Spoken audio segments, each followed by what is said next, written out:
Okay, thanks very much. Right, so my talk is on a book that I'm writing at the moment on capitalist power and the liberal tradition, and the framework for the book is historical materialism. And I suppose in terms of this talk, I'm making three foundational assumptions coming from that perspective. One is that theoretical ideas are created in particular material and historical contexts.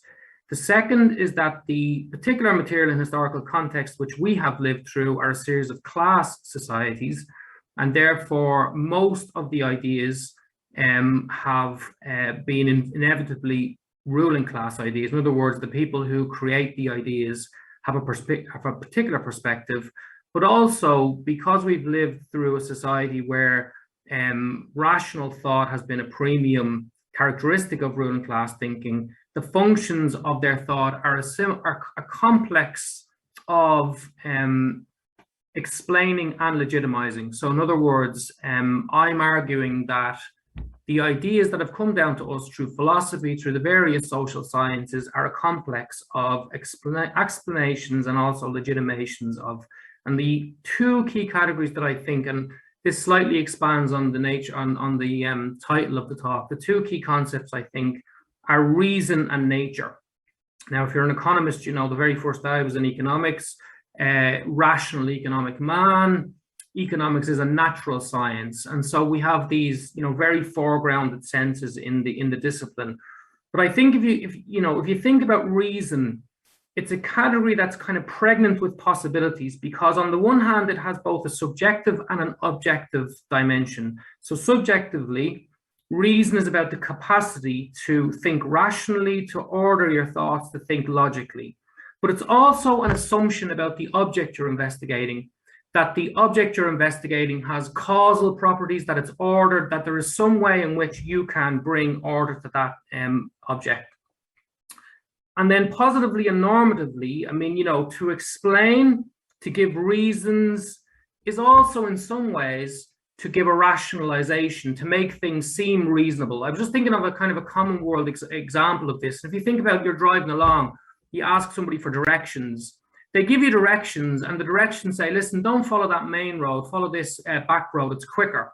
On the one hand, they've given you, an intelligible reason for why you should go that way, but it's fundamentally normative. It's saying, if you want to go there quicker, go this way.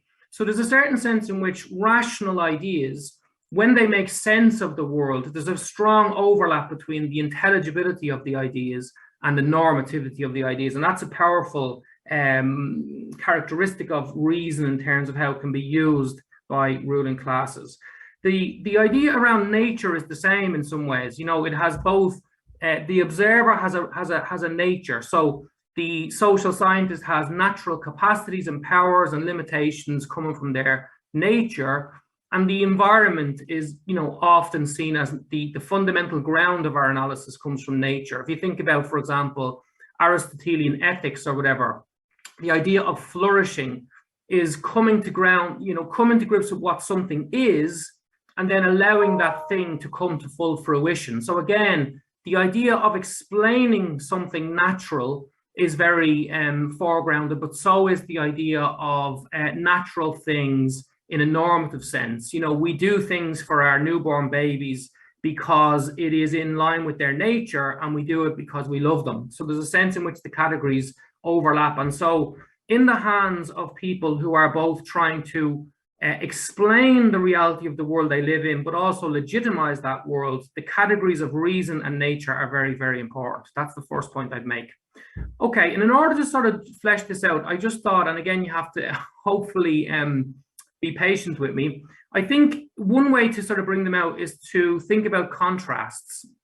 So if you go back to ancient Greece and you think about the birthplace of thought, which was seen as rational as opposed to rationalizing, you have a very specific set of class relationships, which I'm going to argue are fundamentally brought to bear on how the thinkers in that society apply the categories of reason and nature. So what were the material and historical conditions that allowed for the development of rational thought? Well, the first thing is it was a slavery society. So there was, if you want to use Marxist language, which I would use, it was a slave mode of production. Figures vary, but roughly speaking, it seems as if there was roughly a population of maybe 300,000 people in ancient Athens, of whom at least 100,000 were slaves, and only about 30,000 were citizens. In other words, there was about 3 or 4 people, maybe 3 to 1 slaves to free people.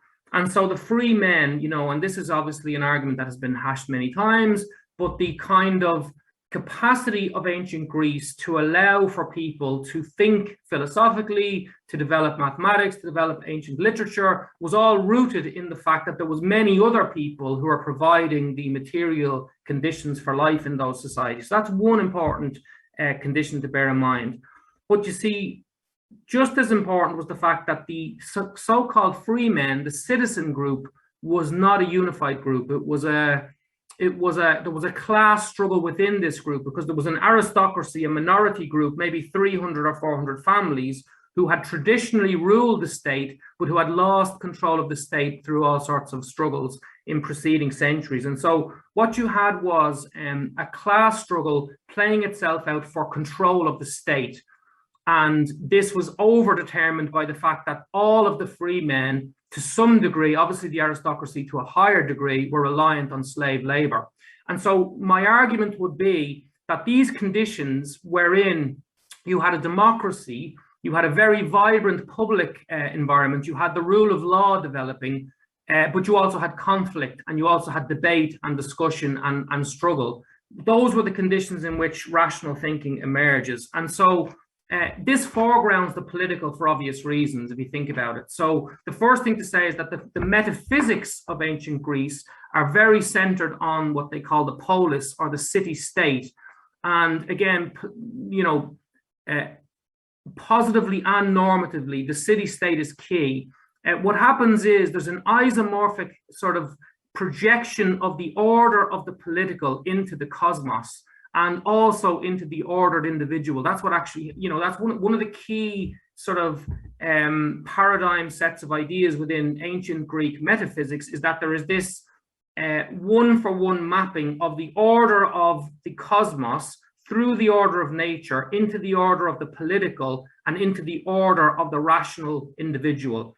And so normatively then, the fundamental argument was that virtuous people who used reason, were those who could align themselves with the overarching rationality of the society that they lived in, and bring the political relationships into that same relationship. That was the kind of overarching view.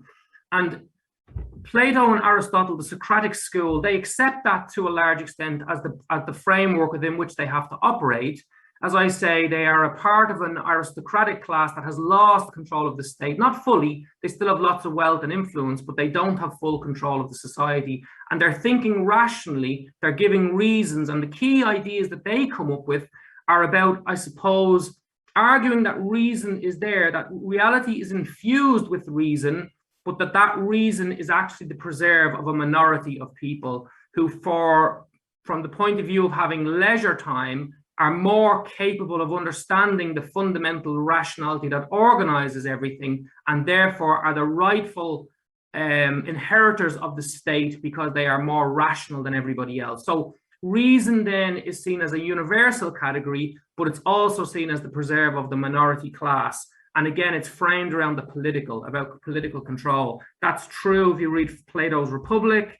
It's true in terms of the forms. It's true in terms of Aristotle's view of the minority class being the class that contains human excellence. So that's the kind of background in terms of how they think about reason. How do they think about nature? Again, that contrast of oneness, and the oneness of the citizenry, but the struggles within the citizenry for political control play itself out in terms of their concepts of nature. So nature becomes an organic system. That's very important, because historically speaking, every ruling class that has ruled the state but has not ruled the means of production have conceptualized their role in society as the head of a body. The most kind of key transmissible set of categories that have come down right through all of the ruling classes that existed prior to capitalism was the idea of the body, the organic, interdependent, yet hierarchically structured body, with the ruling elites as the head, whether that was the aristocracy of ancient Greece, whether that was the cosmopolis of ancient Rome, whether that was the ruling classes of the emperor and the Christians in the Middle Ages. It has always been the organic. So you equate the body politic with the human body. That allows you to have a sense simultaneously of oneness, of order, and of harmony, but at the same time of hierarchy and differentiation of function. And that's a really strong idea in terms of how they think about nature. They also have, for what it's worth, a geometric conception of equality, which flows from this, which is the sort of our argument that by nature, within the citizenry, nature allows everyone to be equal, although for Aristotle, there are natural slaves, of course. So in other words, Aristotle would see a distinction between those who are citizens and those who are not in terms of their rationality, the level of reason that they have. Slaves have less reason, women have less reason, therefore citizens should rule. But within the citizenry, the best constitution is an aristocratic constitution, not because they're naturally better, but because they have more leisure time. This draws on the idea that fundamentally it's a slavery society, to argue to denigrate material labor in favor of reasoning, rational thought. And so there's, again, that plays itself out. And the argument fundamentally then becomes that the ruling elites should rule because they have leisure time, and therefore they can make a higher geometric or proportionate contribution to the polis. So that's, if you think about it there, what you have are categories of reason and nature that fundamentally in the end are both universal, but also in the end will say that the aristocratic class should rationally and naturally rule the polis. So that's how they think about the situation. If you flick then, if we transition now, obviously I don't have enough time to go through what I think happens in the intervening period, but if we go to the period where capitalism is emerging and it's challenging feudalism, first thing to note is that there's not just one mode of production now, there are two. There's a rising capitalist mode of production and it's challenging an older established feudal mode of production. In a way, the struggle within the ruling class is more absolute. I mean, if you go and look at history, it's very clear that, for example, the likes of Cromwell and people like that didn't, in their own heads, view the struggle that they were involved in as a fundamental revolution, at least at first. But historically, what happened was the logic of the society they were in, the differences in the way that the ruling class was being constituted, meant that it eventually was forced towards revolution in a way that didn't happen in the ancient Greek polis. So there's a more fundamental challenge in ways. And what's actually happening structurally is that previous ruling classes directly controlled the state, but indirectly controlled the economy through their political and military and legal control of the society. The bourgeois class, actually, it's probably more commercial rural farmers, actually. That class that's emerging is directly in control of the means of production and will eventually be indirectly in control of the state. So there's a sort of a mirror. Previous ruling classes, direct control of the state, indirect control of the land. The land is in possession of the people who produce the surplus. In capitalism, it flips. It's direct control of the economy and indirect control of the state. And so the first fundamental thing you'll see is that the category of community, the idea of the head, the rulers at the head, that goes because it's no longer necessary in terms of how the class works out. So how does bourgeois thought eventually start to develop new categories of reason and nature, which are in line with its class interests? Well, the first thing I would say is that it deprives, as I said, the cosmos or the community or the overarching system of any sense of reason. Rationality now, what's the word I'm looking for, resolves into the individual mind. So that, in other words, individuals are the inheritors of reason. Rational thinking is done by the individual. So, we talk about the atomization of society or the reduction and all the rest of it. But in the end, the starting point here is to deprive feudalism of all of its old rationality. The organic model is gone. There is no overarching reason, and to embed reason in the individual. And that, you see, is foundational for liberalism, because if you say that reason is the property of the individual rather than the system. Sorry, I'll start with the system. If you say the system is rational, well, then the obligation on the individual is to line up their rationality, their role, their function with a wider social rationality. If you start from the rationality of the individual, suddenly the pre-formed individual, by the way, pre-formed outside of the conditions of society, a la, you know, the Hobbesian state of nature, for example, what you have then is the conditions in order to argue for freedom. Because if the most rational thing in the system is the individual should be free to make rationally informed decisions. The individual should also be free of any control of the state. An impossibility in previous ruling classes, now the state starts to seem external, starts to seem something that's imposing on the rationality of the individual, as opposed to bringing the rational individual to fruition. That, you know, if you think about Aristotle famously says, man is political animal. That, you know, Hobbes says the complete opposite. Man is a non-political animal who has to think rationally about why he may want to be a political animal, so long as the conditions are right for him.